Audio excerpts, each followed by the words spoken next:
Hello, good afternoon, and welcome to today's Master Plan for Aging Research Subcommittee meeting.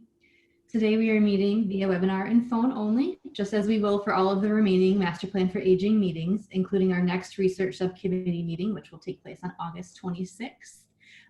Go ahead and advance the slide, please.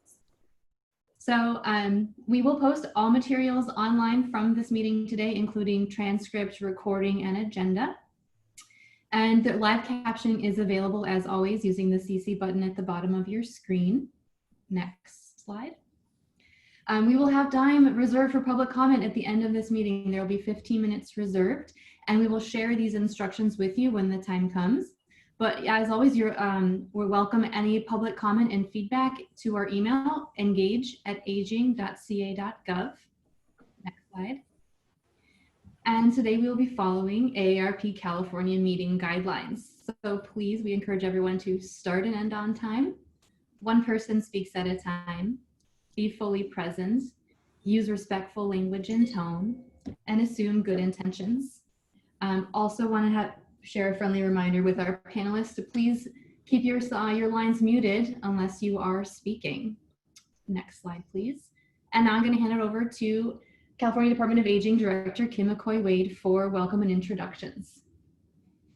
Welcome, and really I should say welcome back. It is wonderful to see the Master Plan for Aging Research Subcommittee reconvened, although very different from when we last met all together in March at the campus of, in February at the Stanford campus, hosted by Dr. Laura Carstensen.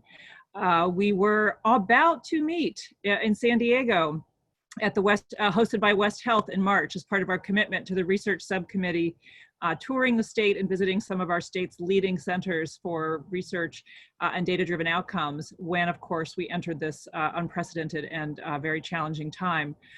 So as we all know, we've been on pause with Master Plan, but not on pause with anything else. Everybody has been incredibly busy in their professional and personal life adjusting to this and responding to the moment, as our governor says. So we are grateful that we are able to reconvene. We are grateful for technology that allows us to do so, and hopefully some new and accessible ways, the captioning there, and nobody had to travel today. So thank you so much for being with us. We'll talk specifics in a moment, but I do just want to open by reaffirming that we are committed to finishing the Master Plan for Aging in 2020. That is our administration's intention. If anything, it is more urgent than ever as we experience COVID-19.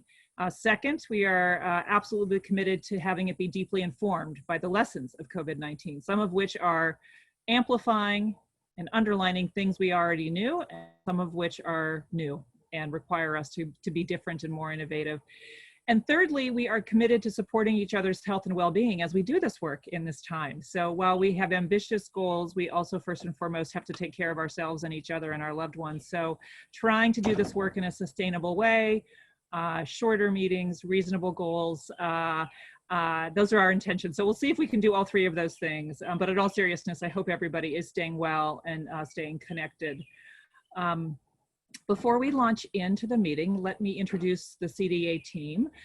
We do have a team, thank goodness, which is how this all works. I am the director and joined by Terry Shaw, who is one of our aging consultants funded by the Consortium of Foundations making the Master Plan possible, special expertise in data and technology and health, as well as Carrie Graham, another Master Plan for Aging consultant, and I understand a full professor as of this week's promotion. So congratulations, Carrie Graham. So delighted and lucky to have you on our team as well. And Amanda Lawrence, our Master Plan for Aging project director, who we had the good fortune, I don't know if she feels this way, of coming on right as we were all switching gears with COVID. So we're so grateful to Amanda as well. Amanda, would you introduce the illustrious members of the research subcommittee, please? Hello, yes, and of course I'm grateful to be here. So I'll read through this roster and go ahead and unmute yourself and just announce your presence. If you are not on our panel list right now and perhaps are on our attendee list, please hit star to raise your hand and we'll move you from attendee to panelist. So Gretchen Alkema. Hi, Gretchen Alkema. Congratulations, Carrie. Thanks, Gretch. Donna Benton. Donna Benton, yes. Okay, I think we need to move Donna over. Kathleen Congratulations, Kelly. Carrie. Yes, I'm here. Thank you. This is Kathy. Great. Catherine Keitzman. I'm here, Catherine Keatsman, and congratulations, Dr. Professor Graham. Laura Karstensen. Hi, I'm here. Congratulations, Carrie. I had no idea all the exciting things that were happening to you this week. Stacy Moore. Yes, Stacy Moore, I'm here. Jeannie Parker Martin. I'm here, and congratulations, Dr. Graham. David Ragland. No, all right. Next slide. Hi, Amanda. This is Karen really quickly. I'm sorry I was having issues with my audio. I'm here. Hi, welcome. Thank Next you. slide. This is Stacy Moore. I'm not sure if you can hear me Vita Aga. well. Hi, everyone. Nice to be together again, and congratulations to Carrie. Janet Frank. Yes, hi, I'm here, and congrats, Carrie. Shireen McSpadden. Yes, I'm here. Hi, everyone. Karen Lincoln. Oh, I jumped the gun. I'm here. Thank you. Okay. Nari Ree. I'm here, and congratulations, Karen. Carrie. And Ramon Castelbong. And I saw Ramon on the panel attendee side, so we'll move him over. This is still necessary. Yeah, no, I'm here. I just had to unmute myself. Good Okay. afternoon. All right, welcome everybody. And this is Donna. Congratulations, Carrie. All right, and next slide, please. David Lindeman. Sharon Nevins, I believe Sharon needs to be moved over. Marty Emoto.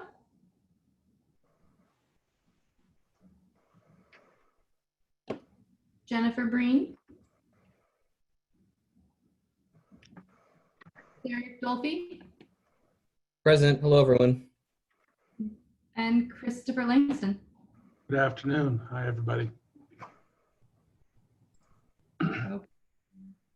And thank you, everyone. That is Thank all. you, Amanda. And we have a couple other presenters who we will, panelists who will be introduced when we get to their section by Carrie or Terry. So thank you. So here's what we're going to do today. Quick overview. We'll kind of ground everybody in some very important MPA updates, both the new timeline and also some work that we began in February with our equity work group that has deepened. And Donna Benton and other members will share the equity tool that has been produced. And then we will turn to the research agenda that Carrie Graham has been leading the group in some recommendations for the master plan for longer term research goals. And then the data dashboard, some exciting updates from our partners at CDPH and West Health that Terry will facilitate. And of course, as always, time for public comment and clarity around next steps. Next slide. Okay, here we go. I won't take you through all of this, but look at the box on the left. A year ago, June 2019, the executive order was issued, and this group began meeting in November and has met and began a focus on both the research agenda and data indicators and really grounding ourselves in an extraordinary panel of experts from California and nationally to help us drive our work. Where we are now, this is actually a more complicated version than all of us need to track, but where we are now really is in this summer. If you see August 11th on that, 2020, we are really trying to, in August and September 15th, bring together the final sets of recommendations from the many work groups and committees who are working. We were very fortunate that our first subcommittee, Long-Term Services and Supports, got their recommendations in that were due in March per the executive order, got them in right before we all went on pause for COVID. And so those have been received. But now we do have Goal 2, Goal 3, Goal 4, Equity, Research, and Alzheimer's all to come in. And we are very much committed to having them come into the SAC in August and September, so that we really finish that stakeholder deep listening process by September, so that the administration has October and November to pull it all together and release it in December, which is our goal to really finish the year strong, but also set up important work for 2021. Bills, budget, program priorities, state, federal. It's an important time to be very clear about what our aging priorities are. So that's why we're trying to stick with the 2020 timeframe, give us that extra 2 months from October to December. But it does mean that there's a lot of work happening these 3 months to really pull it all together. And I want to thank all of you who are doing that. The other piece that's not on here is the public.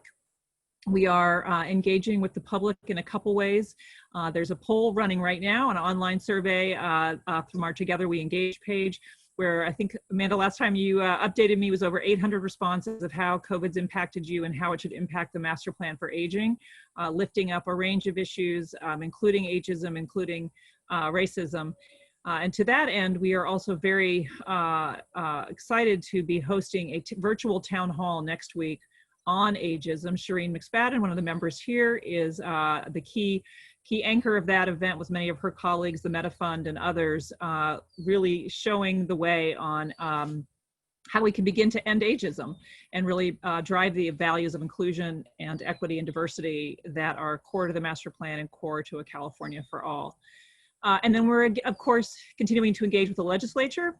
We were having community roundtables that, guess what, they're becoming virtual roundtables. We're doing those, the next one I believe is September with Assemblymember Woods. We're excited to pilot that model of a virtual community roundtable. And the cabinet work group is also continued to meet during the corona and will begin again digging into recommendations as they come in. So lots happening on lots of fronts, but for this group, the place to focus, and Carrie's going to go into more detail, is really getting that clarity on the research agenda recommendations by September so that the full stakeholder group can hear them, and advising on that data dashboard that we want to have 1.0 be ready to go in December. Carrie, anything to add before you take us to the next slide? No, I don't think so. I think we'll go to the next slide and look at what this timeline, what it means for us and the research subcommittee. Well, first of all, thank you to everybody for your congratulations. I feel like this is the perfect group to announce that kind of a promotion to. You were more excited than my husband, I think. So thank you for that. So this just breaks down what Kim was just talking about to what's relevant to us in the research subcommittee and the overlap. Again, back in March, the pink block was when we got the stay-at-home order. We diverted into COVID response. In June, between March and June, there was work going on. There was work going on some of the candidate measures. We worked with some students who Terry's going to introduce you to when we get to that point in the meeting. In June, we began slowly reconvening, and SAC and the equity work group reconvened remotely. Today, we're going to be hearing about the equity tool. Then today, July 23rd, is our first research subcommittee reconvening, obviously. We'll be talking today about our two sort of deliverables, the research agenda and the data dashboard. We will hopefully be working on those offline through August and have our next research subcommittee on August 26th, where we will hopefully have pretty good drafts of both of those to discuss at the meeting. And this is important to get that done by the end of August or early September, because what we'd like to do is take our research agenda and data dashboard to SAC for them to review and hopefully stamp and sign off on September 15th. At that point, I realize that's a tight timeline, so hold on to your chairs. Then in October, everything in the MPA from the stakeholders gets presented to the administration, and the administration writes an MPA released by December. So that just kind of narrows down the focus on what we're going to be working on in the next month. The month of August is going to be a really critical time for achieving what we want to achieve with this research subcommittee. And thanks to all of you for your flexibility and all that you're doing for COVID as well. So that is that. Should we stop for any pressing questions on the timeline? We will keep going over the timeline, so I don't think we necessarily need to talk more about it. Next slide, please. So one of the things that has been happening, and I mentioned the equity work group has was critical during the COVID response, and they convened back in June. They've been working very hard on what we're calling an equity framework or tool that is designed to be used by all the committees in terms of how we think about moving forward on all of our deliverables. And I want to hand it over to the esteemed Donna Benton, who has been working hard on the equity framework, to talk through what that is and how we can use it now in our deliverables. Donna? Thank you. Thank you very much. I guess next slide. So the key thing around our, and I'm not going to read the slide, but one of the things that we want to make sure in framing any of our strategies is that the equity lens requires that we really develop strategies to equalize resources and opportunities through how we design any program and look at our research principles. We want to make sure that during the formation of any of the recommendations, that equity is the lens that you're using. We want to look at the strengths and assets of every community and highlight those as we move forward in developing our protocols, because sometimes things are not coming out of a strength-based framework. And so we want to make sure that we also look at those. One of the other things, I don't know if these are on the, is this the only slide we have, Carrie? Because am I kind of moving too far ahead? No, we've got more. So we have the actual 6 questions. So these are the first 3. I'm not going to get to the questions right now. So okay, let's go back then. Yeah, so I'll continue with the framing. The other part around our recommendations is that we want to, as we're looking at databases, if we're looking within research, we want to make sure as we present things that we're very specific and explicit about what communities we're discussing. So we want to we recommend that we don't use generic terms like diversity or communities of color, but really use a terminology that describes the group that is being systemically underrepresented or misrepresented. So use the term Black, African American, Latino, and then be specific within those populations of who we're talking about. And we, of course, when we also are looking at equity, you have to look at the intersectionality of the population, so that it's not just going to be about race or class or gender, but actually how those intersect and create systems and we want to have systems that are supportive of people with those intersections.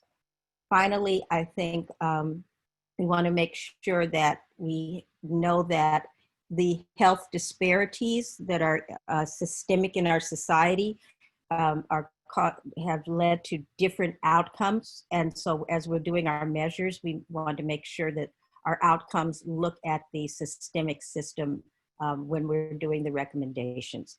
So now if we can just move to the general, the questions that we have.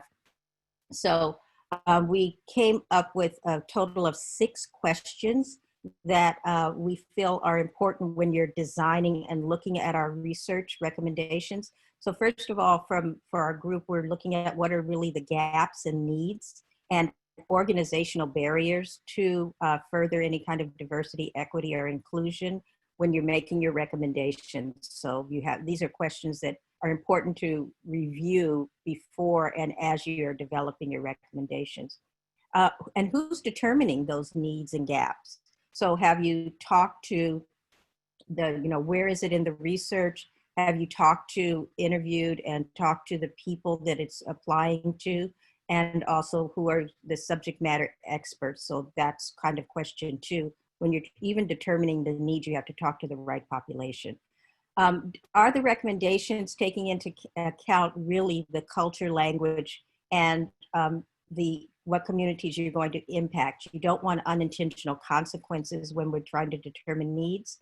And you have to understand who are those key informants and have varied methods for obtaining the information that you want for the data, so that not everybody has internet. So, we have to use other ways of reaching people as there might be the phone, or you have to use social media, but it may not always be the LA Times. You want to use community media, other things like that.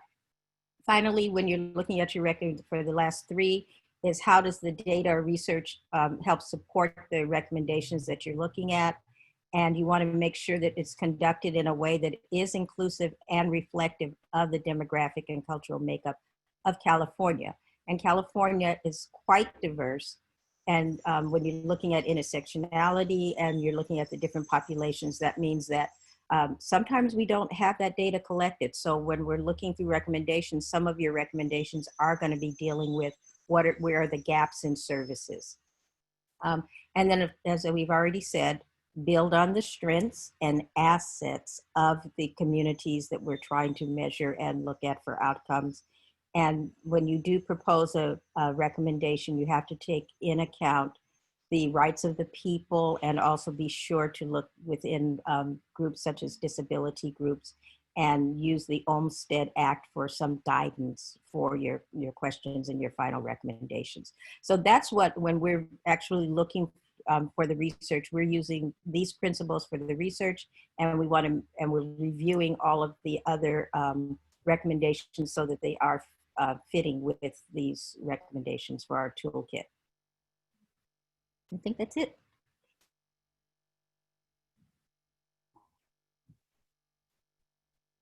Great. Well, do any of our subcommittee members have any questions or anything to add about the equity tool and our charge to keep these 6 questions in mind in everything we do? We're just asking for panelists right now. I think Jeannie Parker Martin has a Sorry, I switched my, can you all hear me? Hello? Yes. Okay, very good. Hi, this is Karen Lincoln. So I'm also on the equity work group. So one of the points that was raised, I guess I raised it, is that the questions as written tend to lean toward equality, not necessarily equity. And so the idea of this tool is there's a preface that clearly indicates that, you know, these questions do lean toward equality with the ultimate goal of equity, which would require more systemic structural kinds of changes. So these questions don't really capture that. So they really are sort of the beginning stages.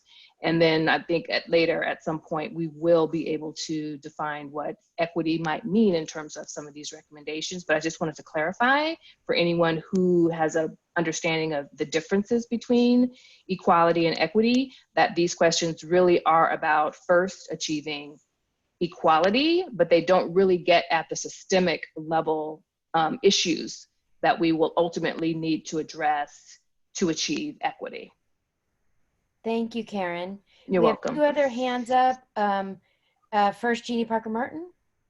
Yeah, Karen, thanks for that clarification. And Donna, thanks for the excellent presentation. These are really terrific questions. And if you'll go back to the prior slide, I have a question. I think this is a question for the larger SAC, but these questions are questions that I think you said would be used for the recommendations of both the SAC as well as the research subcommittee, correct? It's a lens that we're trying to promote for everything that comes out of the master plan. Okay, so my question then is on the second bullet. While I think these are terrific, I'm just wondering about the practicality of the second bullet, particularly with the question, how were they determined? Primary research, key informant interviews, subject matter expertise. And I'm wondering if, as we look at overall recommendations, are those for us or are those for future applications as we execute on the plan? So difference between the recommendations themselves versus the execution. So I'm kind of wondering practicality when I'm looking at the 31st deadline for many of the recommendations, the 31st of July. I'm just kind of wondering the practicality of that. So could you just help me understand or help us understand that piece? Sure. I don't know if somebody else on the committee wants to take this, but I think that the distinction you're making is we know that there are gaps. So when you're trying to find out whether it's primary or secondary, part of the research lens is that we'll find out where those gaps are. And so when we're making some of the recommendations, that might be for the overall dashboard. But as you said, some of these are going to be in the application when people are submitting data. Yeah. And looking through data. So your recommendations may even say, this is what we have now. We think this, in the primary source, these are the limitations, or we can't we don't know where that's going to come. But it may not, that looming deadline, initially we know that there are going to be gaps. And so it is towards that move right now from equal to equity lens. Okay, we have Janet Frank with her hand up. Hi, Janet. Hi. I just had a clarification.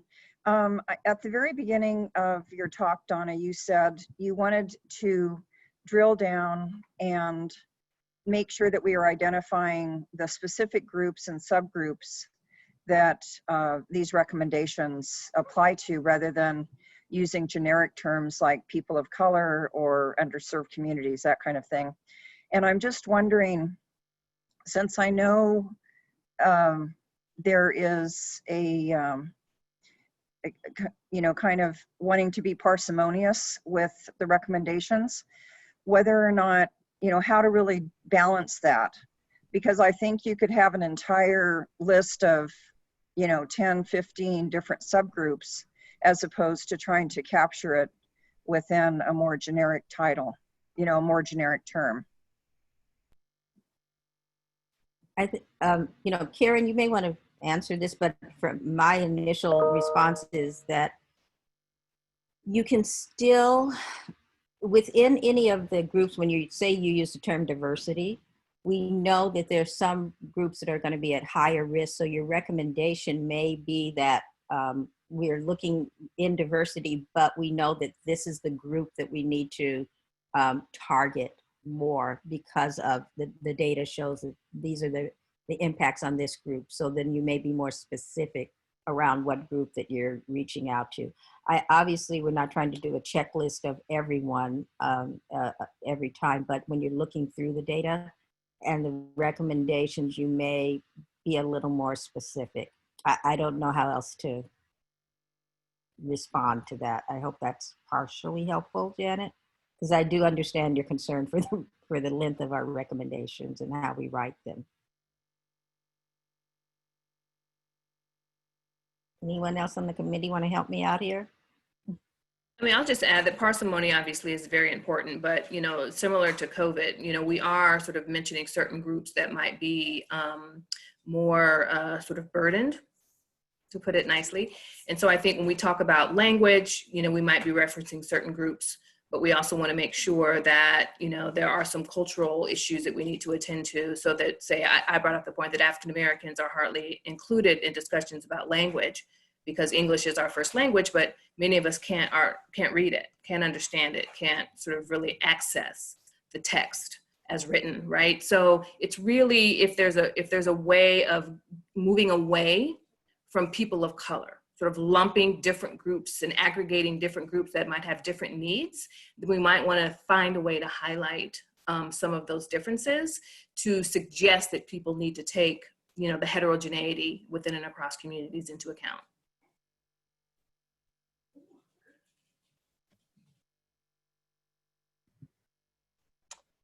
Okay, thank you both for those responses. And I think somebody's hand is up. Shireen now. Ramon. Shireen has her hand up. And also, if you're not a panelist, if you're an attendee, I'd ask you to wait on your question until we have public comment towards the end. Shireen? Oh, hi, thank you. And Donna and all, this is really great work. I have a question that may be in here and maybe I'm just missing it, but one of the things that I just think is really important is that there's agency from the specific groups that you're mentioning to help think about what the questions that we're asking are. So like if we're talking about African Americans, how are we engaging African Americans and really understanding what the questions are, not whether they're key informants about their own experience, but how do we ask the right questions and not think that we're, you know, as researchers or whatever, like determining those questions and then going out and finding experts in communities. And I want to, you know, so how are we engaging people right up front, and how do we loudly say that so that we don't get into what research often does, which is studying people and getting their input now, you know, not before necessarily, but now we do get input, but there isn't always a design aspect to that. And I just, maybe I'm not seeing it strong enough here, but or maybe I missed it, but I'm curious about that. I mean, I think that was how we are looking at our, I think that was number 3 and number 4 in the question, but the other part is in designing some of these questions, like we feel like one of our recommendations is going to be to have an equity work group that would be representative and helping, you know, overall, and who you pull into that work group initially is going to be very important for reaching back out into the community to, as you say, develop even the questions. And that's going to be important when different groups take on the recommendations, because it's still going to, you know, this isn't all going to be done at the state levels. Some of this information and the recommendations will be taken on by different people and different community groups. All right, well, thank you, everyone. We need to move on. This is a really important discussion, and we are so grateful to our equity work group. And Carrie, while you do lead us to the next section, I just want to take a second and emphasize that thanks to the equity work group, obviously the time that we're in is not just one of COVID and economic recession and public health, but is a time of the killing of George Floyd and great rising up of those of us who are committed to anti-racism to do better. And so we are very grateful for the equity work group for guiding the master plan, but also gave us immediate feedback earlier in the month for COVID response. We are calling on experts to join other essential and urgent conversations like long-term care at home. So we are just really, we have so much further to go, but we are as far along as we are thanks to the equity work group's dedication and expertise and commitment. And so just thank you more than we can express for your leadership. Thank you, Carrie. All right, now we're going to spend some time talking about the research agenda. This is one of the deliverables of the research subcommittee, and it's been kind of an elusive part of all of this. What we want to do as a research subcommittee is to recommend to the administration an ongoing research agenda that will help the state with evidence that supports the MPA implementation, with evaluation, with research and guidance and projections for being able to actually implement the MPA in an evidence-based way. There are some choices we need to make about what this research agenda is going to look like. We spent time, we had some wonderful students who helped us categorize all of the almost 300 recommendations that came in through the public process, through our email and other sources. And we've tagged a bunch of those as having research recommendations in them. And so I'm going to pass it on to Gretchen and Laura to talk about what this research agenda could look like and what sort of our different options are, and then how to move forward with a research agenda. Gretchen, handing it off to you. Great, thank you so much, Carrie, and thank you, Kim, again for your leadership, and Donna and all the members of the equity work group for your presentation beforehand. I think it's really vital in thinking about that frame as I talk about some of the bullets that are on the slide in front of us. So in the context of the equity lens, one of the things that was when Carrie and I started to talk about this, about just how to start thinking about the frame of a research agenda for this work group, and that and the research agenda being for the master plan as a whole, for the master plan at the goal level, for the master plan at the objective level, and without the benefit at this moment of knowing what all the recommendations are going to be that are coming out of the main stakeholder work group. There was just kind of this moment where I wanted to reflect back and look at what are a variety of ways to think about how could one gather information in order to express at multiple points in time in this process how well California is doing on putting a master plan for aging in place, and meeting those goals and objectives that have been outlined so articulately of the master plan in total. And so again, taking everything that was underneath in all the main statement, as well as the questions from the equity lens.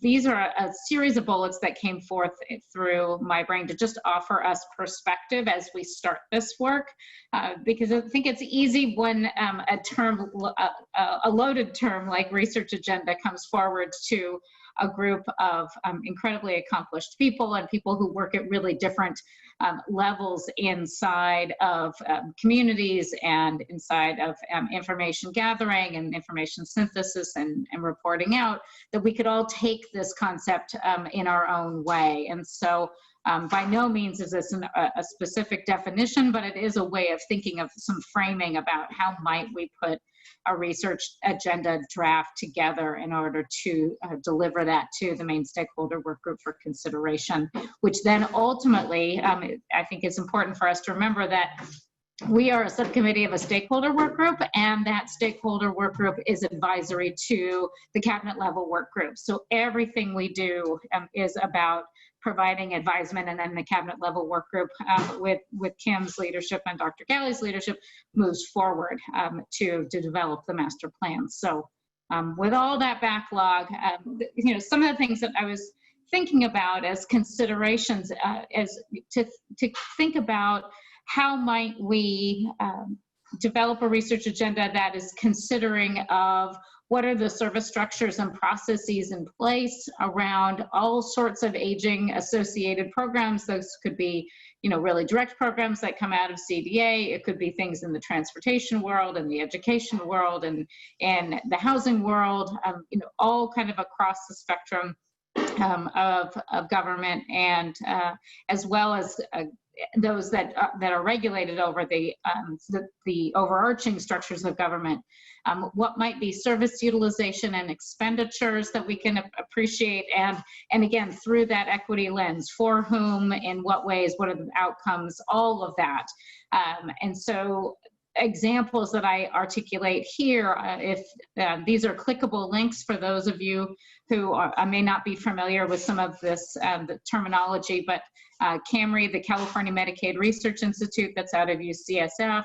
The SCAN Foundation has funded CAMRI in the past to be able to basically say what is the Medicaid, Medi-Cal LTSS landscape in California, and who has been part of what program and what have been some of the outcomes and associations of service delivery in that. So that will get you to some research that CAMRI has done.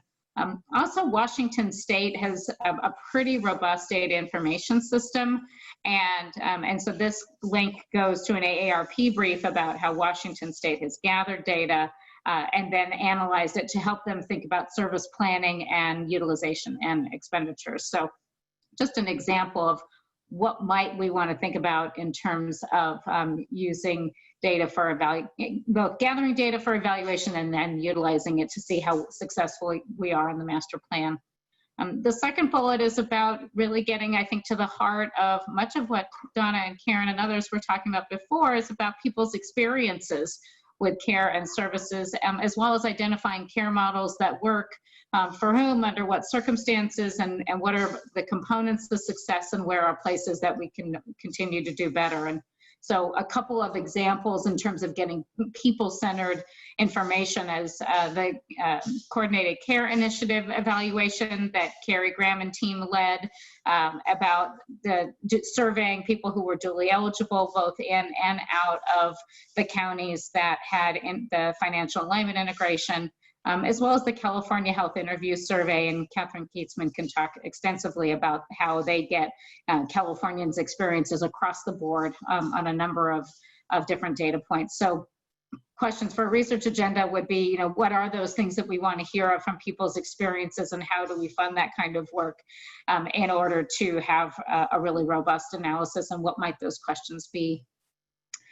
The third bullet is thinking about how might we look at kind of larger macro issues. They can be economic in nature, they can be service structure in nature, and then how those affect population aging in California across a whole variety of people from, you know, different parts of the state, different backgrounds, different experiences.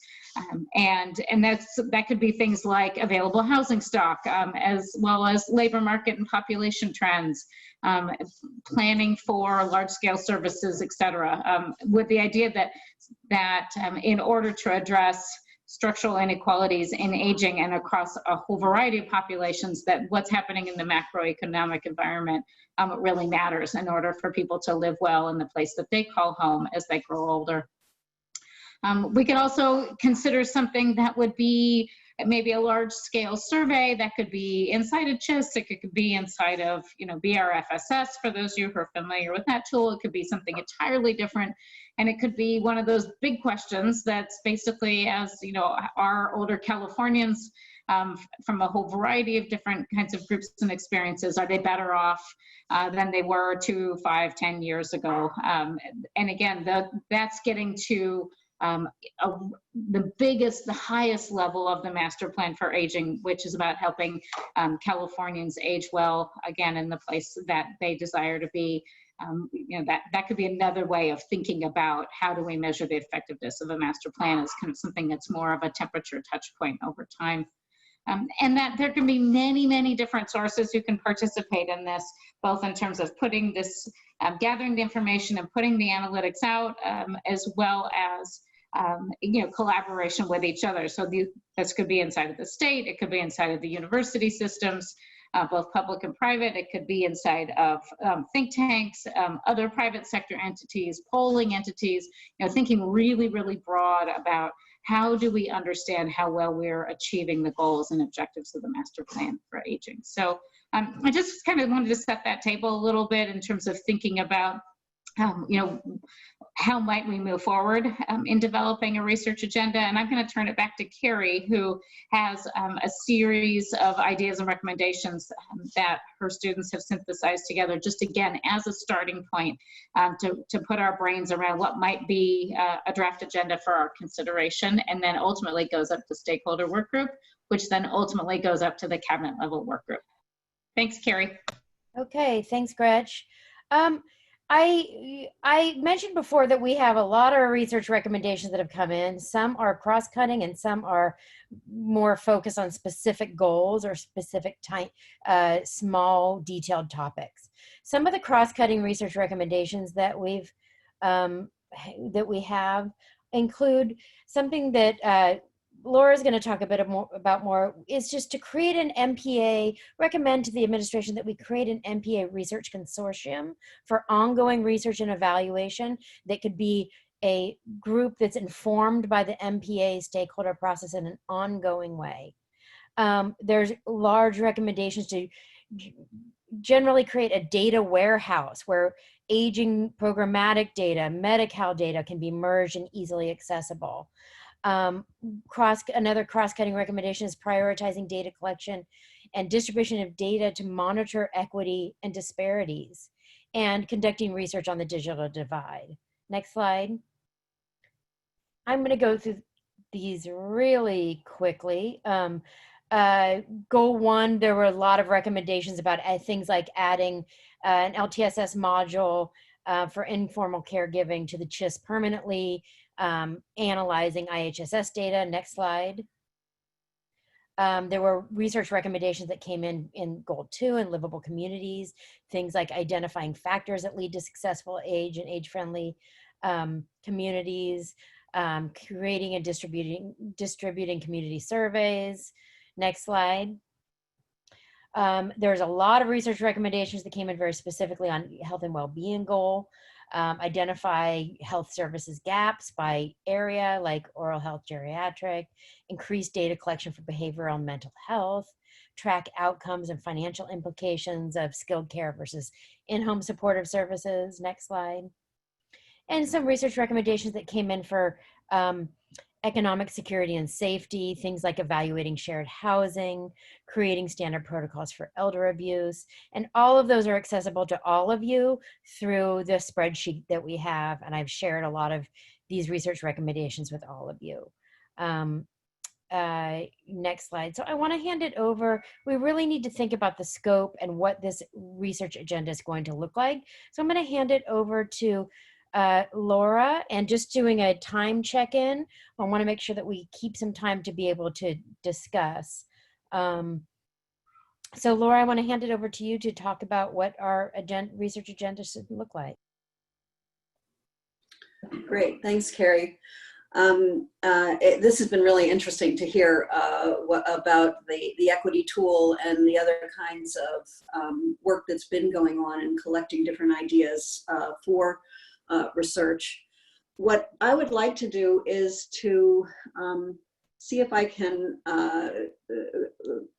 sort of provide a coherent kind of a integration of a lot of different ideas that Carrie really has been leading and discussing with people in various subgroups, and to present an idea and see if we can get agreement in the group that this is what that this should be a recommendation that we could use going forward.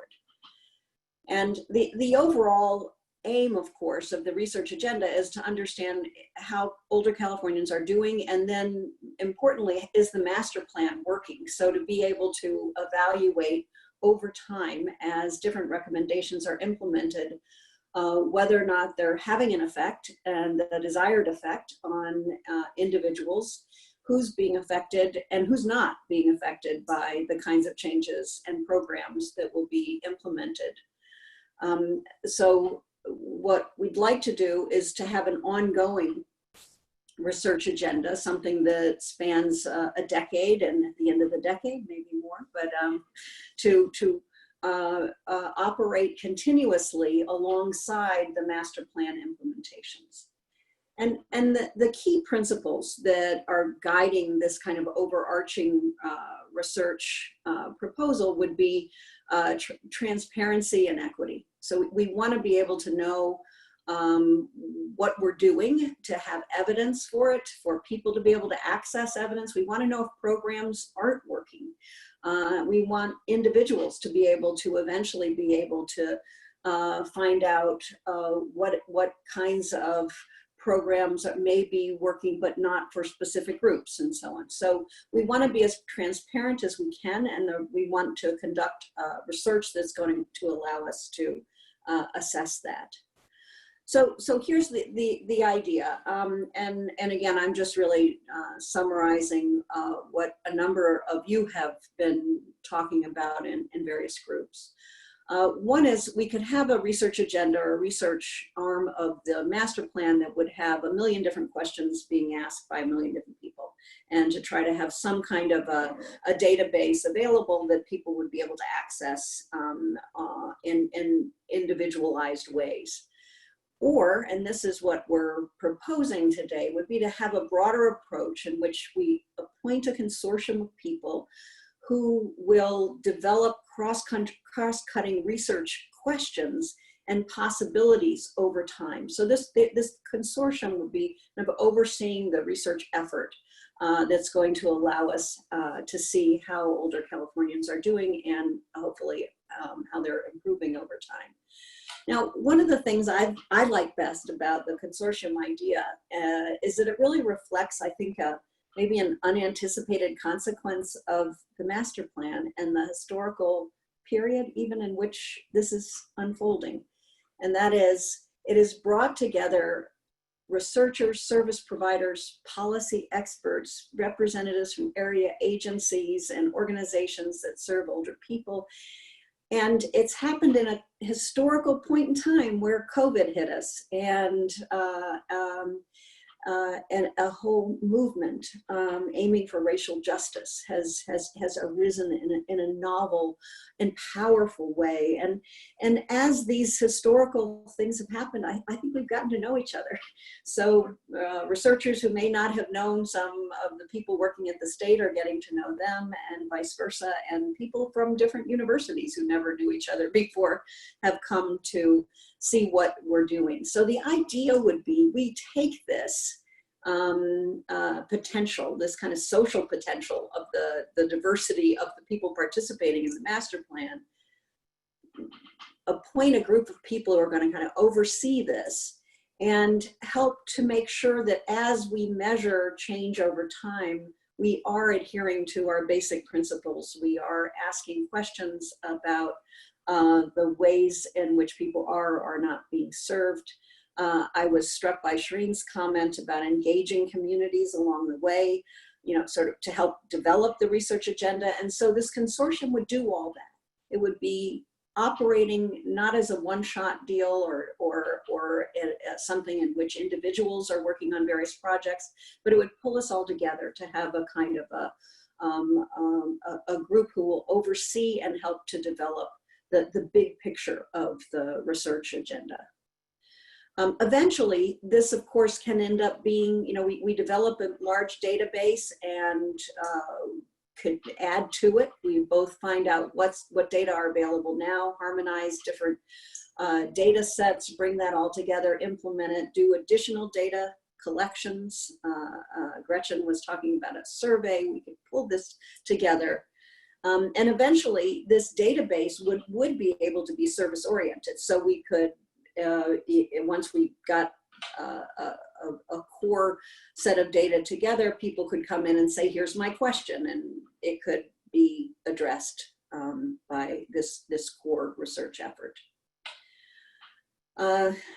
10 years out, I think we would have generated a wealth of information that would be the envy of every health-related, policy-related research in the country. We could imagine in the long term, people getting grants from National Institute on Aging, other National Institute on Mental Health, and so on, that would help to fuel and add to the ongoing efforts that would be supported by the state. We'll also importantly be able to simulate future populations by using the data that we have and change in status of individuals over time, so that ultimately we'll be able to simulate what a future population will look like. And we'll also be able to look at the economic consequences of that. Many of the recommendations that have been discussed in different subgroups have been ones where, you know, we have every reason to think they will ultimately save the state money. You know, if older people can be engaged and socially respected and can get access to transportation, good housing, and so on, there's every reason to think it's going to improve health ultimately. And so that's the goal of this research consortium would be to monitor this process over time and be able to provide evidence for the effectiveness or lack of effectiveness, and for specific groups as well as California as a whole. So I'd like to open it up to thoughts on what this research agenda will look like and how to move forward. And if anyone has any thoughts on the idea to create kind of an ongoing research consortium versus a research agenda that looks like more of a long list of individual research projects, please raise your hand and we'll call on you. The first person I want to call on is Ramon Castelbong. I know he had to comment earlier and wasn't able to unmute. So Ramon? Well, it's very kind of you. This was back on the equity report. And I was picking up on Karen's point that there's a lot of systemic factors underlying folks' access to healthcare. We're certainly seeing that with COVID-19 in the Latino community.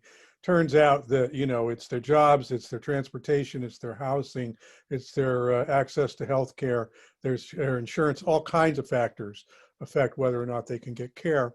And so when I looked at the list of ideas that was put forward on the equity agenda, you know, I saw organizational barriers.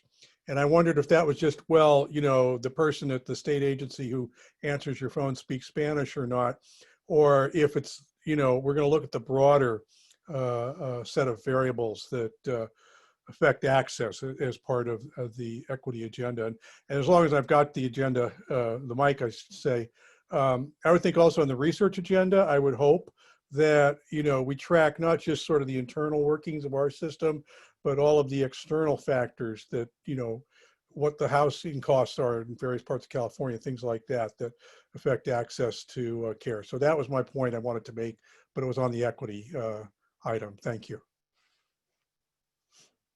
All right, the next hand that's raised is David Linderman. Thank you, Carrie, and thank you for what you put together, and Laura, a wonderful vision for moving this forward. I would endorse or support both approaches, actually.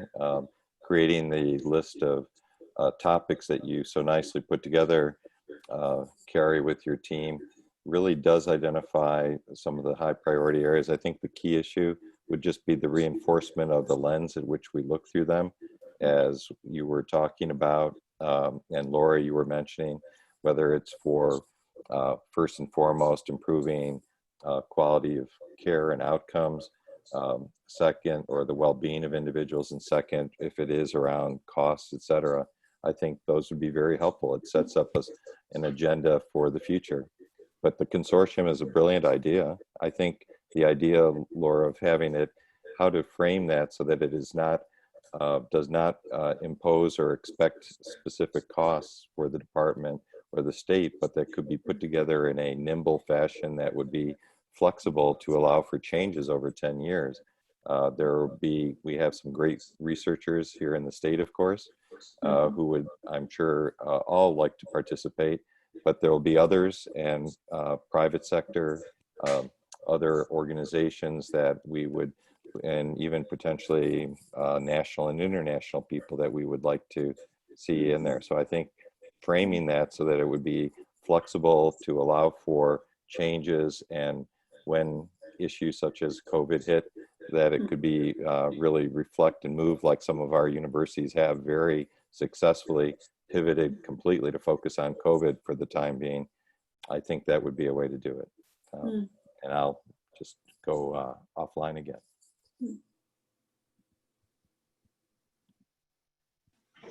Great. The next, Nari Ree is the next speaker with her hand up. Hi there. So yeah, I want to support the idea of a research consortium as a really good idea. I think I really appreciate that there are a lot of research questions that came in from stakeholders that clearly have to do with what people are really thinking about, what they're concerned about.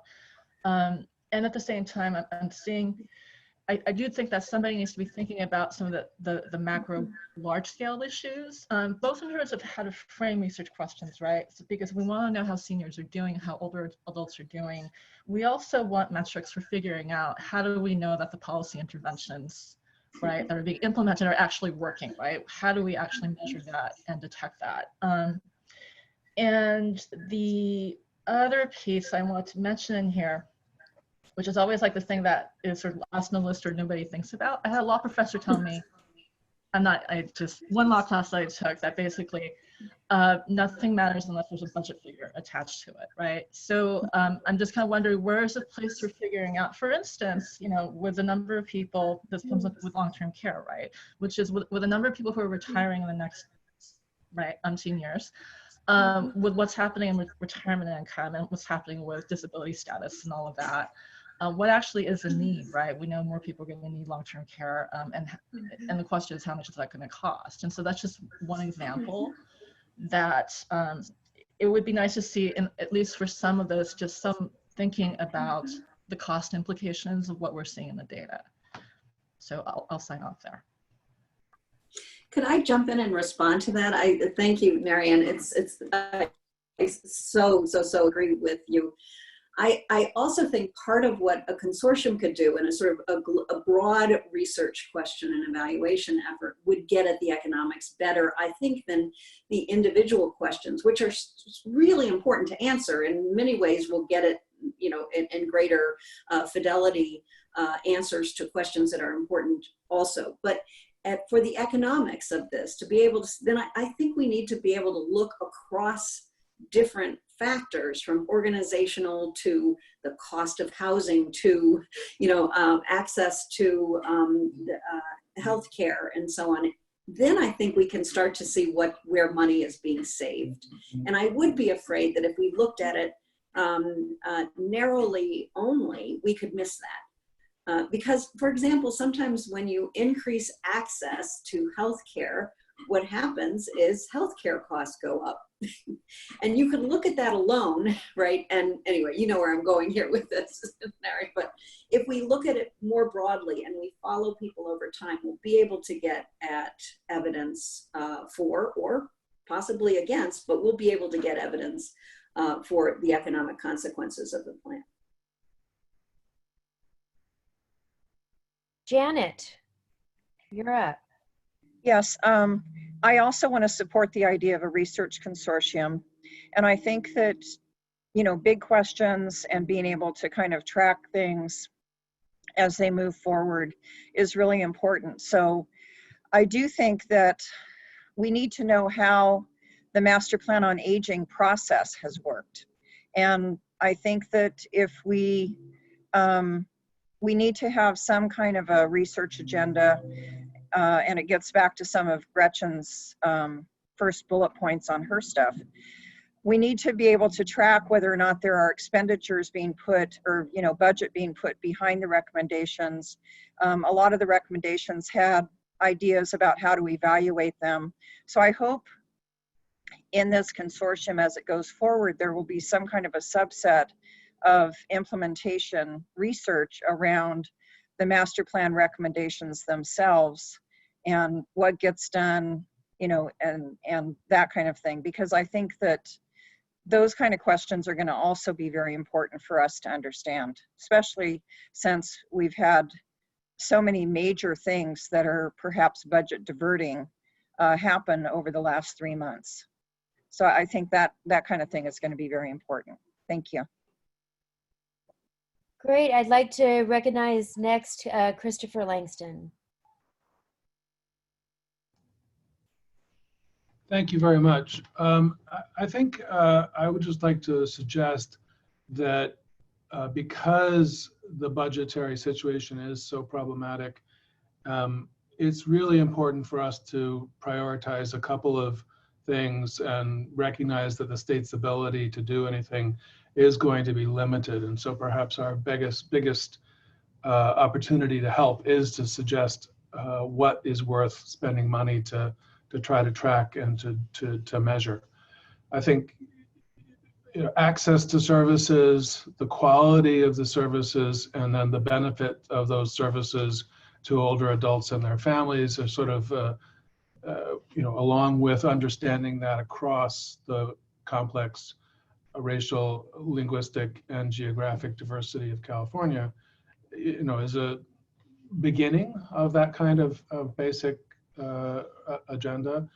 There's nothing wrong with the consortium, but I think if we talk too much about it, it's going to obscure the need for action soon and for dollars soon, and it's going to tend to make it too easy to you know, push the research, the evaluation, and the measurement work off onto this nebulous consortium, which may or may not wind up having resources to do anything.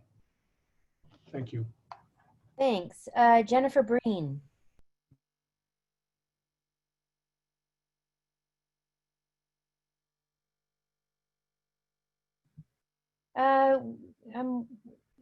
Do we have recommendations for Jennifer Breen on how to get off of mute? Oh, there you are. Oh, I was double muted. Double mute. Hi, I just wanted to support the idea of the ongoing research consortium and, you know, bolster what Nari was talking about, especially with looking at long-term care costs as we go on with the aging baby boomer population. We're at a very interesting time where, you know, this consortium as they ongo, you know, we're hopefully setting up the long-term care at home benefit within the Department of Healthcare Services for the Medi-Cal population. And hopefully we can look at that and look at the impact that that has, and also look at the equity lens. One of the concerns with long-term care at home, I guess, also assumes that you have access to housing, access to that. And so, you know, there's a lot of, you know, this is a great program, but I can see how it might disproportionately benefit maybe people who had long-term benefits and who had their home, you know, possibly be paid off versus a rental or something like that. So our need for senior housing to really make the long-term care benefit at home work is what we really need to look at, because if we can leverage, you know, support for the senior housing market with the long-term care at home side, you know, where it is the Social Security element, because we have a lot of people who are housing insecure. And if they don't have that housing, they will end up in a long-term care facility. And I represent the long-term care facilities, but that's not necessarily where they belong.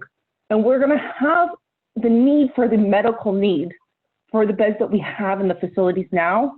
So we need to make sure that the people who can reside at home have a home to reside in, and that that benefit isn't disproportional to the people who already have capital. Thank you. Okay, I don't see any more hands up, but Laura, do you want to just sort of wrap us up and kind of summarize what we've heard and our plan to move forward in the research agenda? Sure. I appreciate everybody's comments and agree with all of them, including that you don't want a research consortium to suck up all the money and do this. I think a consortium actually offers a way to evaluate with research the master plan over time for relatively less support than it would be if we were doing this more in a more individualized way. I also, there's such clear agreement among all the participants that we need to focus on equity and outcomes. We need to get input, novel input for groups that have been underrepresented or not represented at all. We need to have data available on subgroups where language is a barrier and may not even exist. So we need to work on that. So I think what we could do with a research agenda at this kind of meta level would be to make sure that we keep our eyes on the balls here and ensure that we are evaluating how this master plan is working for all Californians, whether they have housing or they don't have housing, whether they're headed to long-term care, or whether they're doing okay financially. We want to be able to characterize the whole population. And I think a consortium is probably a really effective way to do that, cost-effective way to do it, relative to other kinds of efforts. I'll end just saying with one pitch for research. I really do think we need to research the master plan and evaluate it. Otherwise, at the end of 10 years, we won't know what worked and what didn't, and it's essential that we do know that, and to know who it worked for and who it didn't work for. I think an ongoing evaluation by a consortium of researchers in collaboration with area agency representatives and advocates can help us get to answers to these kinds of questions along the way.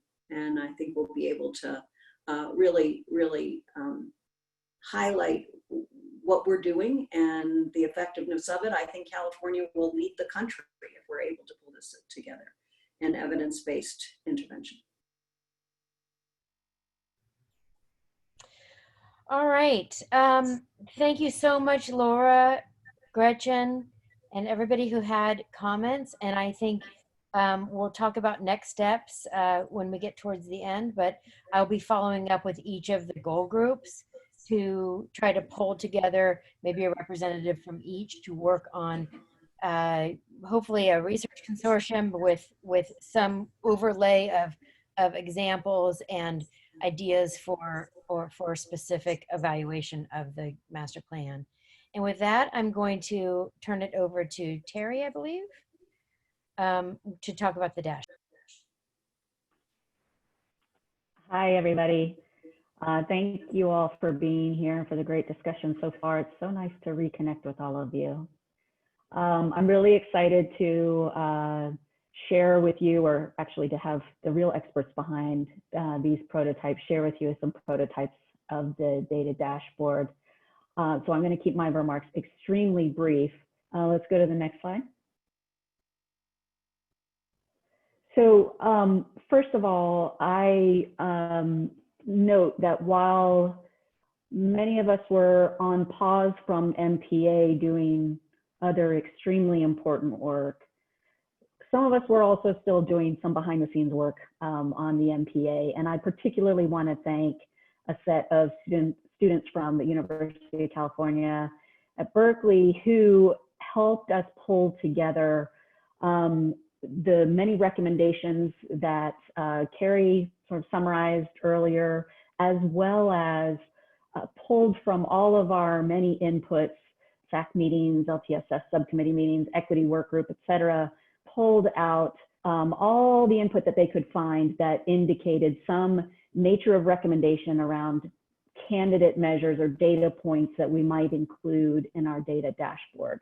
So we have with us today those three students, Nate Bohm-Levine and Irene Liu and Caitlin Ruppel. They're all, I believe, online. And I just wanted to take a moment to thank them so much for all the work that they've done to really lay a strong groundwork for us, pulling together all of the information and inputs that we've received from all of you and other stakeholders in this process. So thank you very much to them.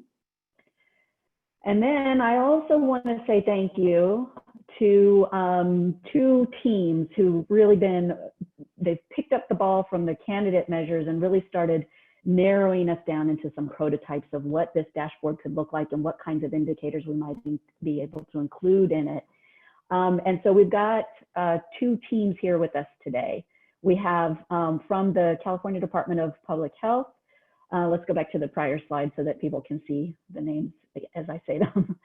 We have Letitia Sloan, Julie Nagasako, and Benjamin Hicks, who are going to present an overall framework for a potential data dashboard prototype and how that fits with Let's Get Healthy California, and also walk us through some ways that we could really leverage the data that is in Let's Get Healthy California for the MPA purposes as well. And then after their remarks, we will then hear from the team at the West Health Institute, who have been extremely helpful as well in building out these prototypes. And the team includes Zia Aga, who's one of our committee members, as well as Tyler Kent and Julia Srani. And they will be showing us some additional indicators, focusing more on indicators within goals 1 and 3. So these are early prototypes, and I really do want to emphasize to all of you that these are prototypes. I think they are phenomenal and are going to be a great basis for further discussion and continued evolution and progress. But they are prototypes, and I want to make sure that everybody understands that this is not final, and we really do want to encourage discussion and feedback. The other thing that I want to ask of all of you as you see these prototypes is to please hold your questions until after the presentations are done, if possible, because that way we will be able to make sure that everybody sees all of the great content that is here, all the great work that has been done, and hopefully that will enable us to have a more complete discussion. This will continue to evolve as we move forward. We'll show updates on the prototypes at our next meeting, and all towards being able to show it to the Stakeholder Advisory Committee in September. So we're going to keep moving forward, but we want to make sure that all of you have an opportunity to see and weigh in on the progress as we go. So with that, the one slide I do want to show, just as a reminder, next slide, is that, as we said, we moved from a set of candidate measures and then really looked at the model built by Let's Get Healthy California to weigh the different options and come up with a set of indicators to show. Some of those criteria that we were looking at included many of the same points that were discussed earlier around the equity tool. So hopefully that you will see that come through in these prototypes. But I just wanted to replay this slide for you all, just to remind you that these are the types of criteria that we had talked about in weighing what we put into this data dashboard to help us be able to monitor implementation and progress on the master plan as we move forward. All right, with that, I'm going to turn it over. Let's move forward, and I think we're going to let the folks at CDPH go live. Letitia, up to you.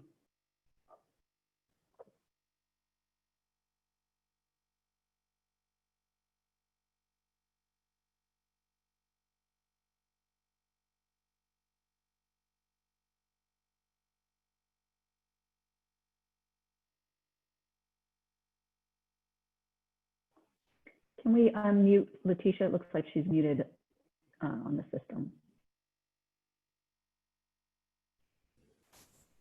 Hello, can you guys hear me? There we are. Thanks, Letitia. And it sounds like I'm... Letitia, yeah, we're getting a little bit of an echo. I don't know if you might be connected through two devices, but if you're dialing in on your phone, but then also connected to your computer audio, it oftentimes gets that echo going.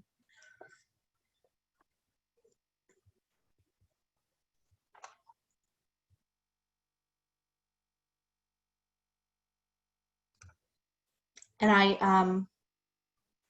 don't know if you are talking, but we're not able to hear you. It looks like your computer audio is at least muted.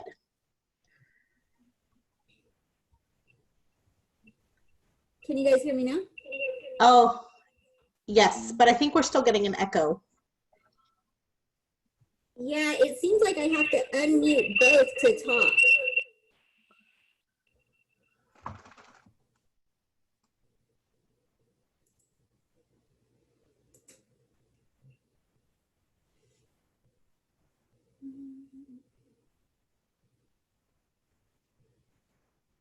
Can you guys hear me now? Yeah, we're still getting an echo. Are you connected by on two different devices by chance? Yeah, I'm connected via phone, but when I mute one, it won't. You guys don't hear me. I would hang up the phone because it looks like you're also connected to the computer.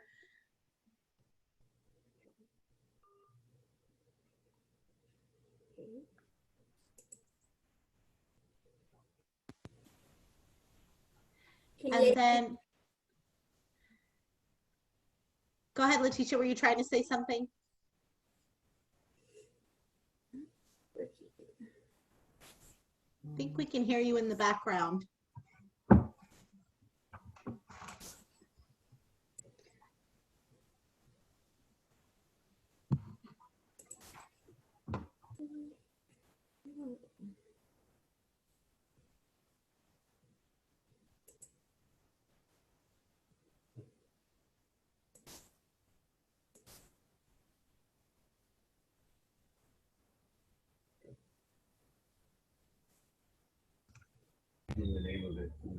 Let's see, Terry, do we have a good plan B? Should Julie or Ben present the CDPH slides, or what should we do here?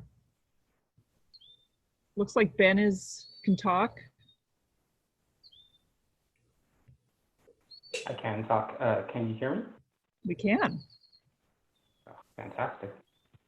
All right, so we're very excited to be here and share progress on the Master Plan for Aging Dashboard Design and Development. Letitia, if you do connect your voice, just let me know and I'll let you take over.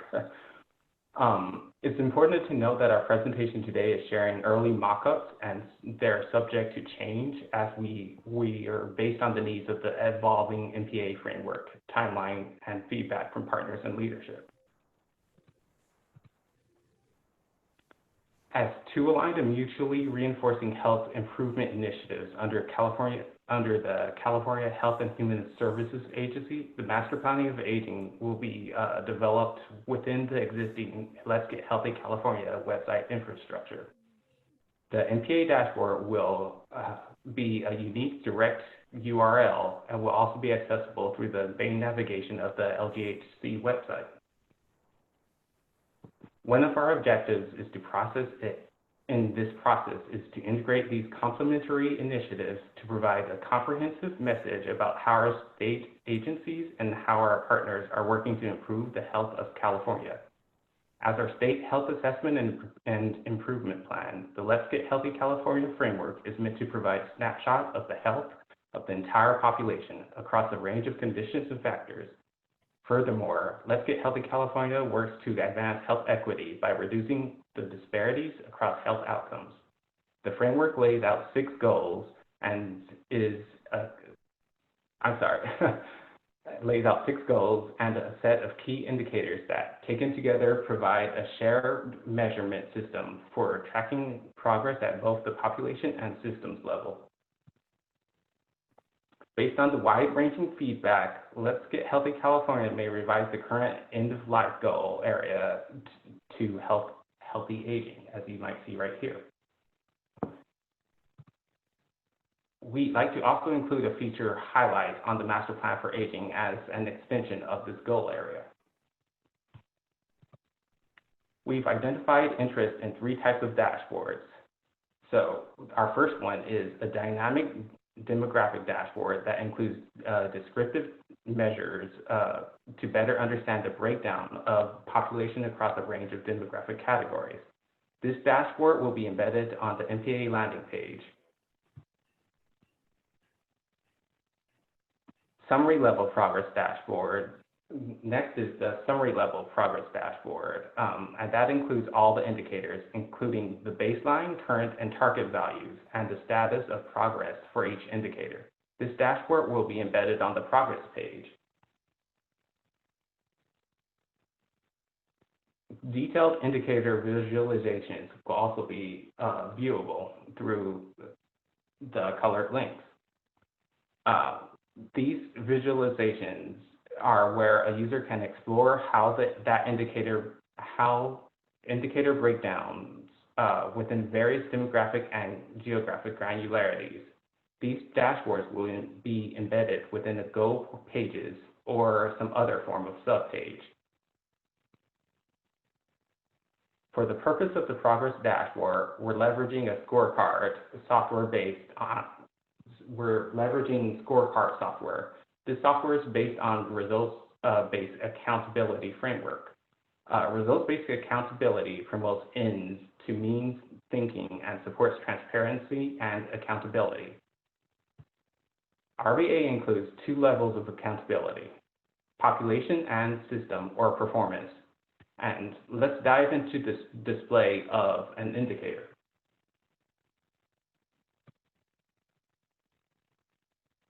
The scorecard format allows you to see the entire framework and how the strategies and system measures contribute to advancing population results. Currently, the results are aligned with the 4 MPA goals areas, but may be revised if necessary. Let's dive into the display of an indicator.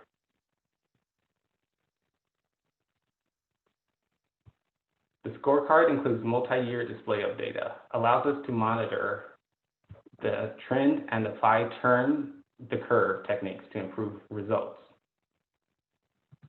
It also enables some limited disaggregation in case we want to establish an equity target. And one extremely valuable aspect of the scorecard is the ability to integrate the story behind the data directly into the scorecard, including partners that contribute to advancing progress and opportunities to capture strategies and examples of what works.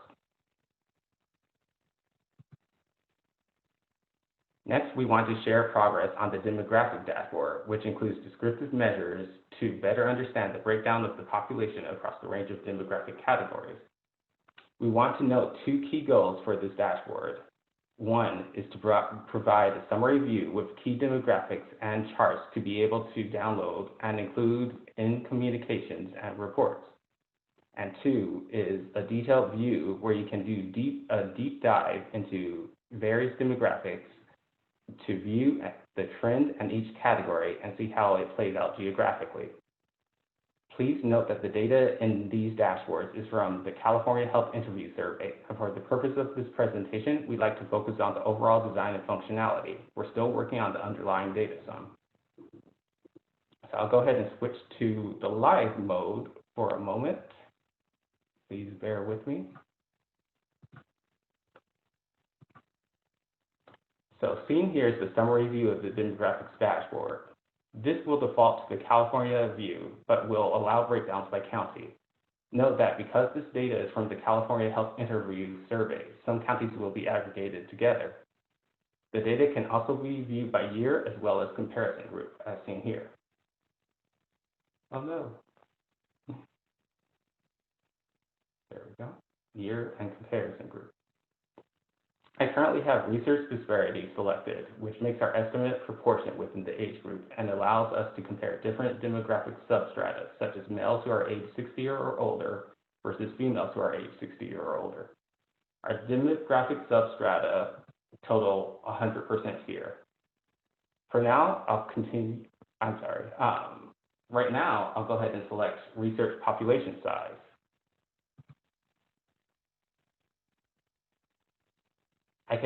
When I select research population size, it makes our estimate a proportion within the demographic group and allows me to compare different demographic substrata without correcting for age group population size. Here our age group totals are 100%. For now, I'll continue researching disparities.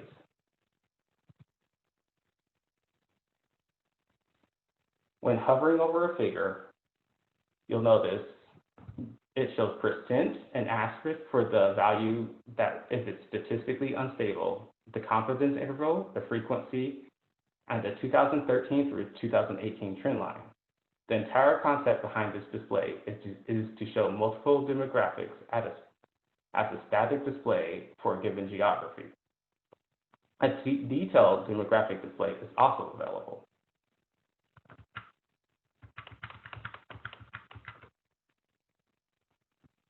The concept behind this display, apologies, it's loading. The concept behind this display is to allow the exploration of selected demographics. Selected demographics are shown on the left in the bar graph, and on the right, a trend line and map are displayed. The trend line and map update on hover over of the demographic from the bar chart.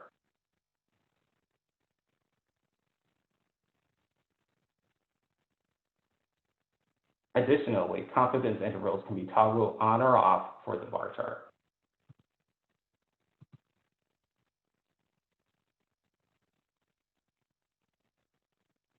Multiple demographics can also be displayed on the bar chart.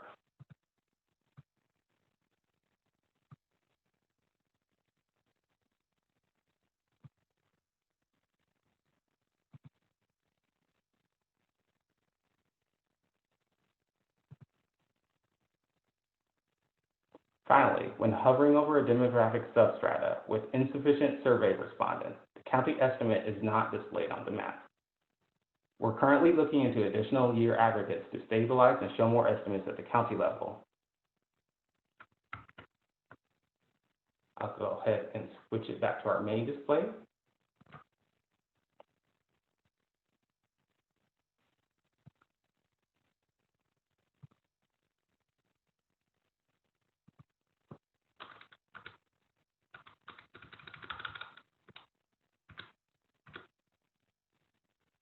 To tie this all together, we want to direct our focus back to the landing page, where this demographics dashboard will live. Additionally, you'll be able to access the goal pages and view more detailed indicator visualizations. The goal pages provide space to define the MPA goal areas and objectives. These pages will also include our detailed indicator visualizations. Each dashboard will include a cluster of indicators that can be toggled between using tabs. Now, I'll pass it over to our partners at West Health, who can share some progress of their indicator development.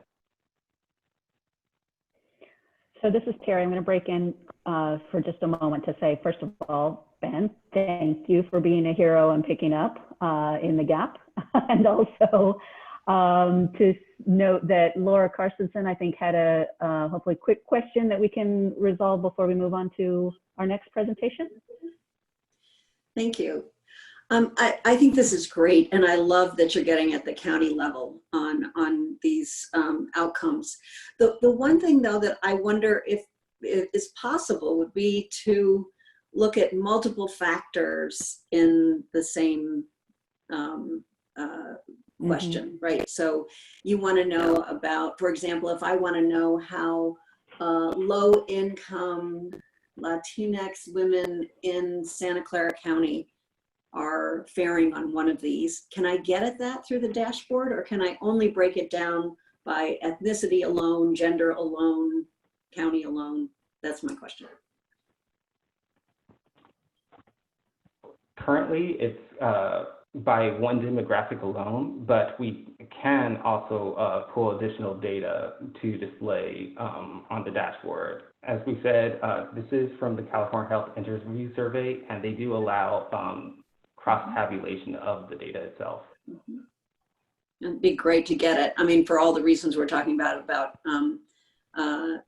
understanding diversity in this way, that would be terrific. Thanks for answering my question. Excellent. Okay, I see we have another question from Ramon, and Ramon, go ahead and ask your question, but then I'd like to move on to the rest of the presentation, and others who I'm sure we have lots of comments will pick those up at the end of the next presentation. But Ramon, you have something?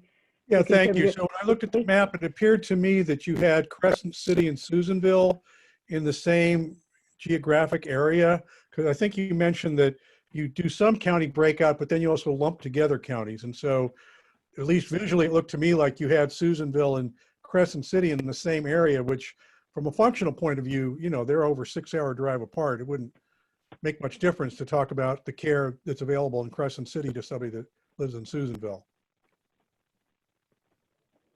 So I'll take that one, which is, this is highlights again some of the issues that we were talking about under the research agenda topic, which is that there are some gaps and limitations in our current data capabilities. And SHIS, for example, is a wonderful survey, but the results only allow you to drill down so far before you hit not significant numbers. So we have to be mindful of those limitations in our data. Having said that, we are constantly looking for better and richer data sources. And I do think the research agenda can be a useful tool for being able to push even further development on that going forward.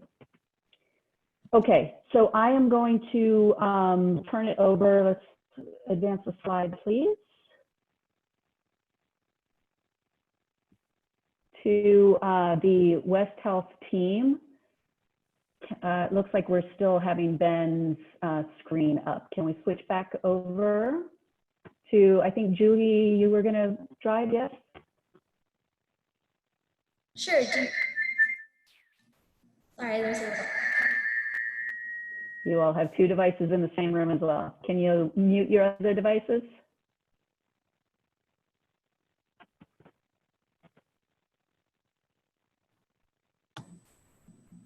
Try again. Can you hear me now? There we go. Sorry about that. There we go. Thank you all. Do you want me to share my screen on my end for the slideshow, or are you going to go off? It would be great if you can steer that way. You can guide us through the prototype. Perfect. Julie, please take it away. So this is the West Health team. This is Zia, Tyler, and Juki here, and we're going to kind of go over a little bit of the internal process and then walk you through some prototypes that we've built. Thank you, Julie, and thank you, Terry, for the introduction and the CDPH team for setting the stage for us. As mentioned, we have used certain criteria to help decrease the number of variables or indicators to a manageable size. I'm sorry to interrupt, Sia, but Julie, could you put it in slideshow view, hit F5 or what have you, so that it'll be bigger view for everybody? Yes, Appreciate it, thank you.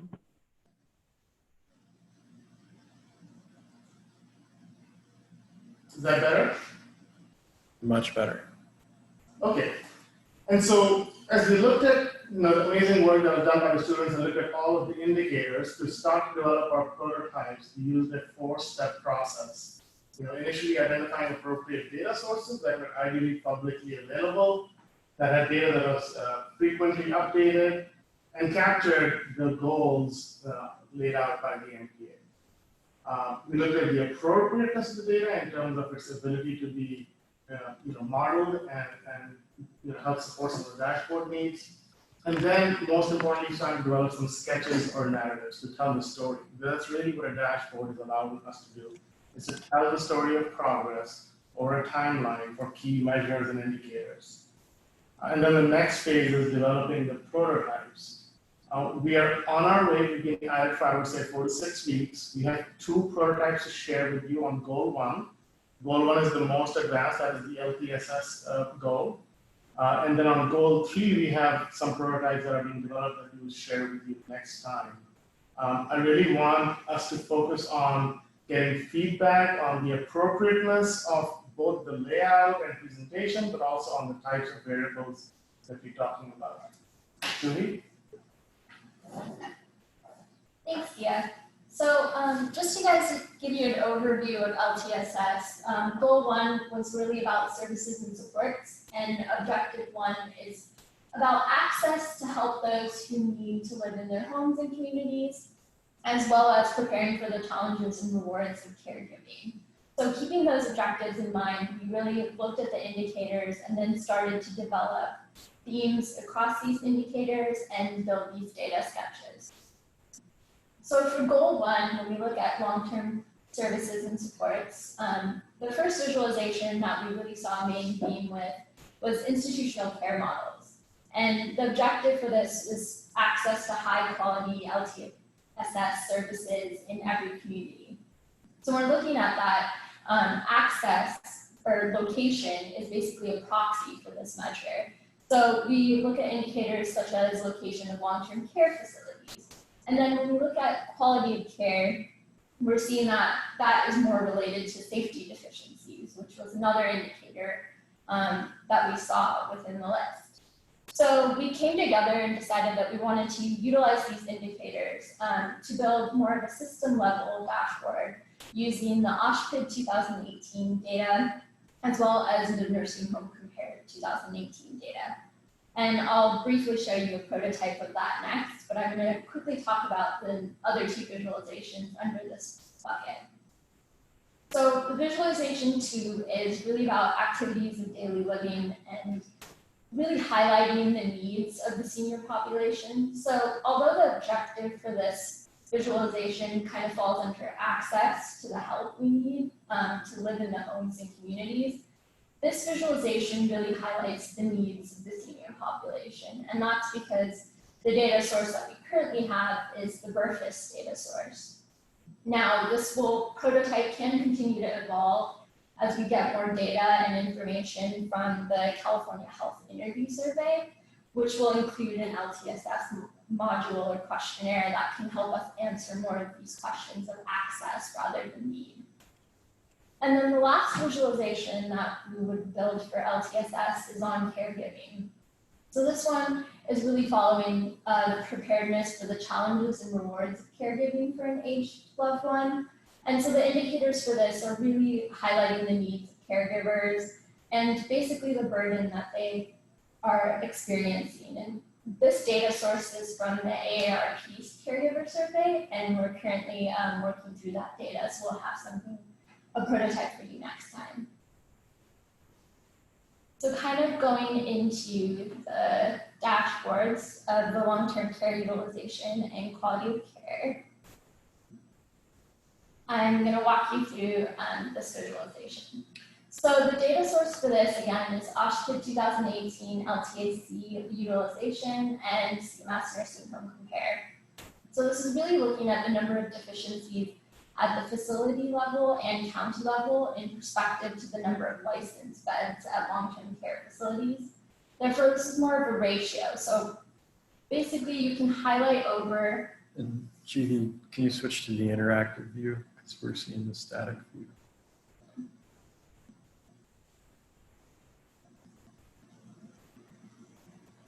Sorry about that. Thank you. So if I highlight over, I can kind of highlight the county, which will give me the number of skilled nursing facilities at that particular county, as well as the facility, where I can highlight the facility and get the number of licensed beds, the number of deficiencies, and that ratio that I talked to you about, which was the safety deficiencies per bed. And you can see this heat map kind of goes from a green kind of shade color all the way to red, red being the facility has a higher safety deficiencies per bed.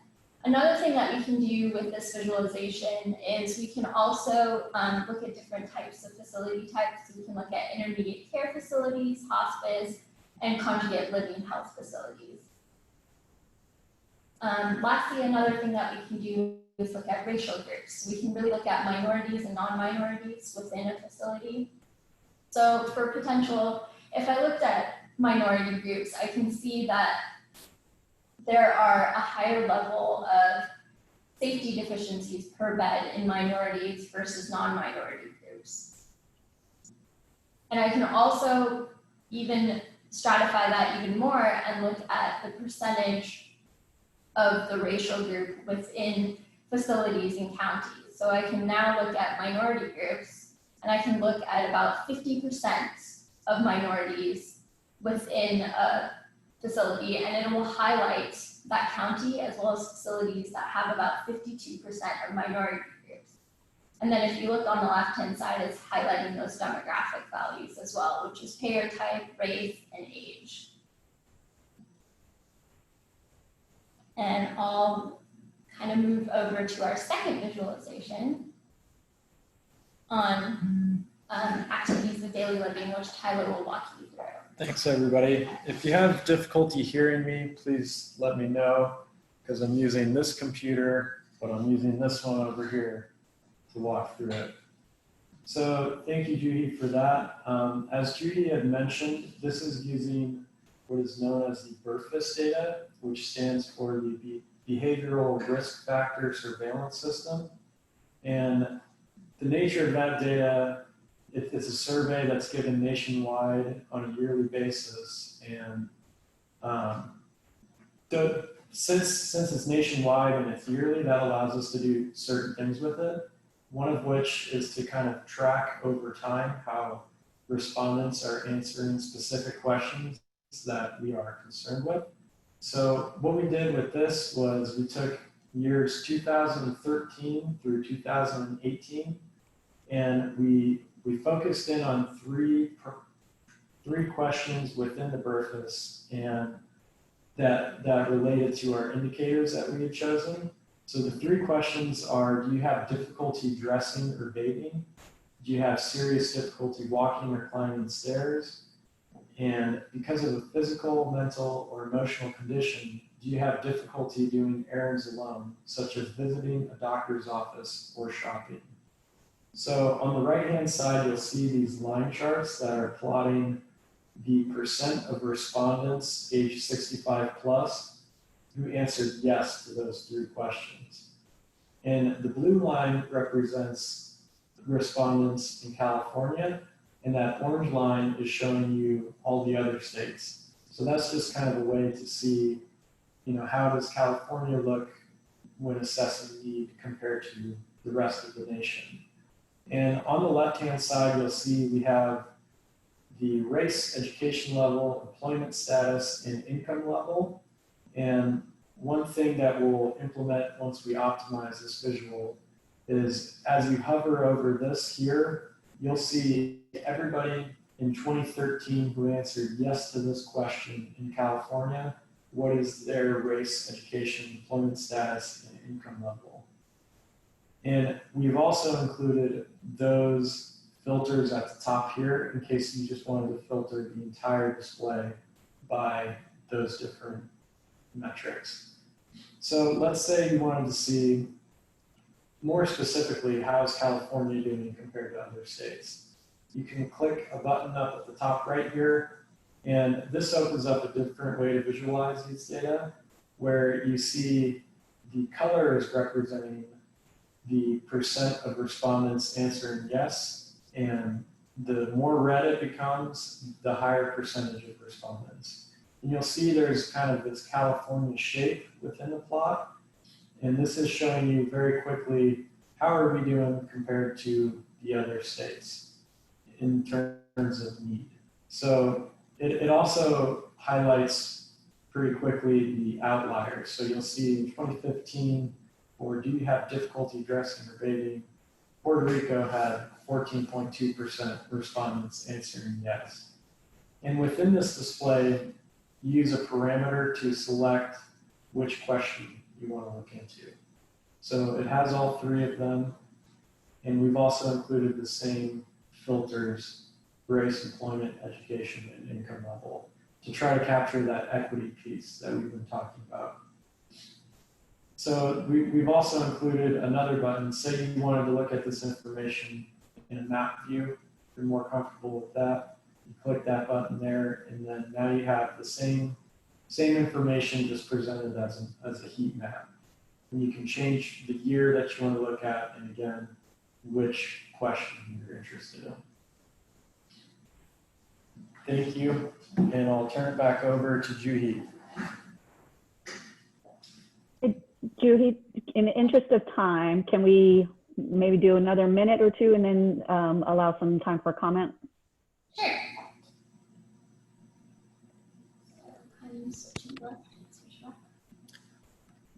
Yep, just do slideshow. And to those of you who are on the phone who are waiting for public comment, this is Kim. We will still do robust public comment, so bear with us as we get through the content. Thank you so much. So just in the medium of time, I'm going to kind of skip through our data sketches for goal 3 and save that for next time. That way we can kind of go over those data sketches and the prototypes together. So kind of just giving you guys a little bit of a timeline. Currently we've built 2 of the prototypes for goal 1 and about 50%. So now we need to build the last prototype for goal 1 on caregiving, and then really finalizing those dashboards based on the feedback that you guys give us. We do have steps that we do want to do to improve those. And then lastly, we'll kind of jump in and dive into building those prototypes for goal 3, which we can go over with you guys next time. And Carrie, just so that you have more time, I'll shift it back to you. Thanks so much. So let's go to the next slide. And really what we want to do is just tee up that this is hopefully a lot of great food for thought for all of you. I know I find this information really energizing and really highlights the possibilities for us all moving forward. The discussion that we are most interested in having really revolves around sort of, are we on the right path? Do we get the right kinds of indicators? And another thing that we want to be able to talk about as we move forward is whether and when to include benchmarks or targets or other sort of indicators of progress in the dashboard. And we can answer that question both for version 1.0 and, as we know, we're going to continue to evolve this over time, so for moving forward. So we don't have to answer these questions right now, but I want everybody to be thinking about these types of issues as we do move forward. Do we have any request for discussion from our panelists. It looks like, Ramon, you have a comment? Yes, I do. Thank you.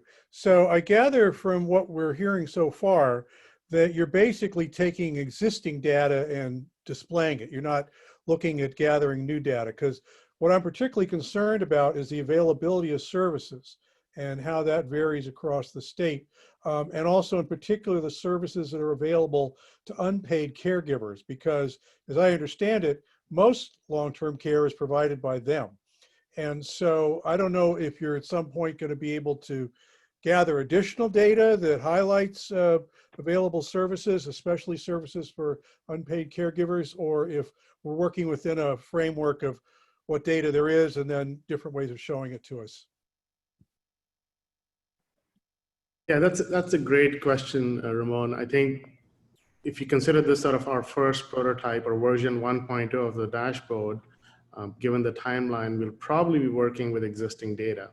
I think there's an opportunity with CHIS and other tools that are available to collect exactly the type of data points that you are talking about, and then start to add those in subsequent versions of this dashboard. Karen Lincoln? So thank you for the presentation. I had a similar question to Ramon's question. It was around, being able to take these data and maybe do some type of a simulation. So since you have those data, can you do like a Oaxaca binder kind of simulation whereby you can determine, if something changed, would we see some differences, particularly with disparities, right? So if income changed, or if social isolation changed, or if something changed, would we see poorer or better outcomes? Can we have those types of simulations on this dashboard? Yes, I think we can definitely simulate certain factors that there's good data to project out on. Yeah, for instance, you could simulate on population growth. Yep. You could simulate on changes in our ethnic and racial sort of mix. That's changing. You could probably do those types of simulations into the future and be fairly accurate with assuming that things don't change, other factors don't change, give a fairly accurate picture. But on the other hand, I think you could also use this tool as an exploration tool, yeah, where it's not about predicting the future, but it's about looking at certain what-if scenarios. I think those can be done. My question to the group is, do we bring that functionality onto a tool that's very much public facing, or is that something that happens for more of the researchers or the analytic people like yourself, Karen, and others who really want to dig deeper into the dashboard?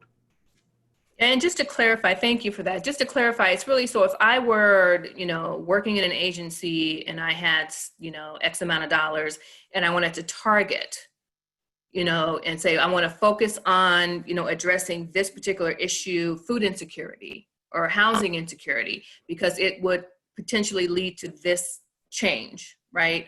Or I might choose a different variable or factor to focus on because it would lead to, some level of improvement or some level of decline. So it's really not so much projecting out into the future based on sort of data that we know.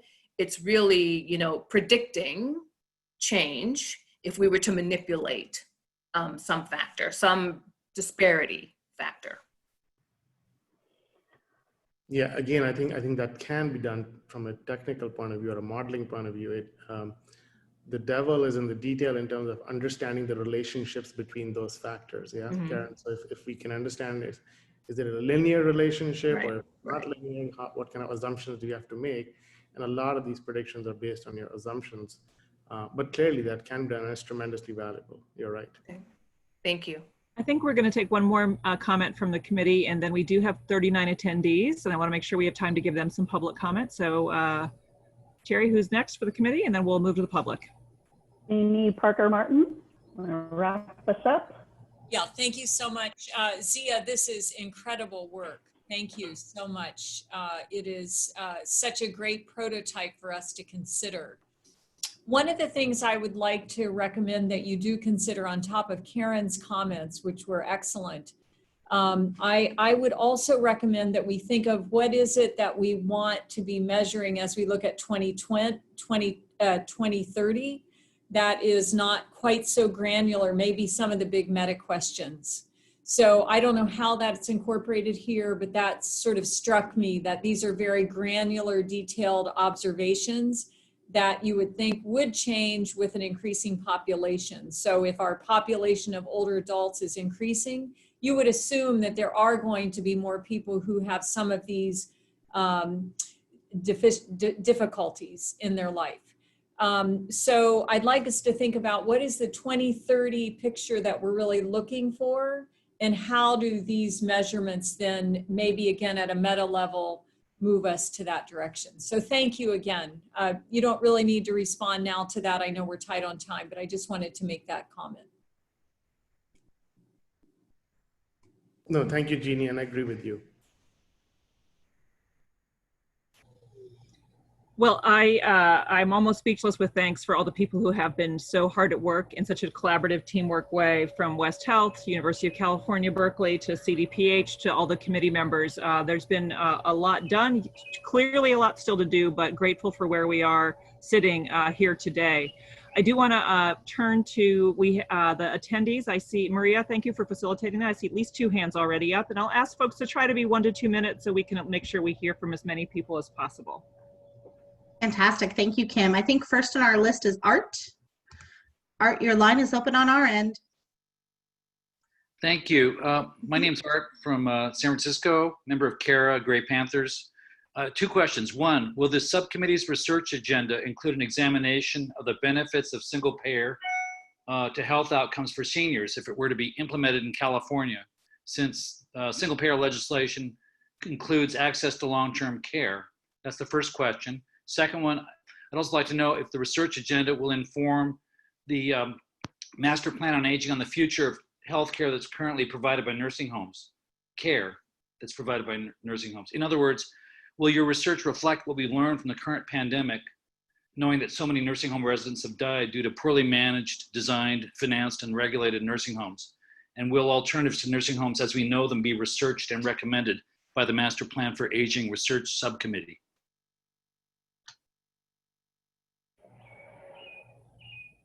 Let's take our next public comment. Thank you, Art. Next is Jorge. Jorge, your line's open. Yes, can you hear me now? Yes, absolutely. This has been a great discussion, and this is a very aggressive research agenda.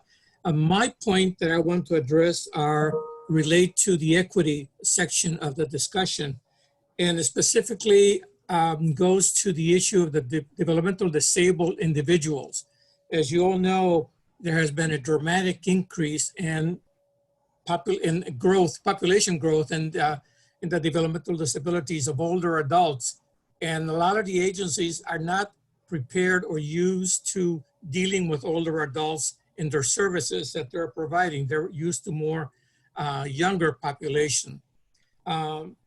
This is a very important topic for the DD community, and there is a work group that has been established with the State Council on Developmental Disabilities of Los Angeles section, and it's called the Aging and DD Group.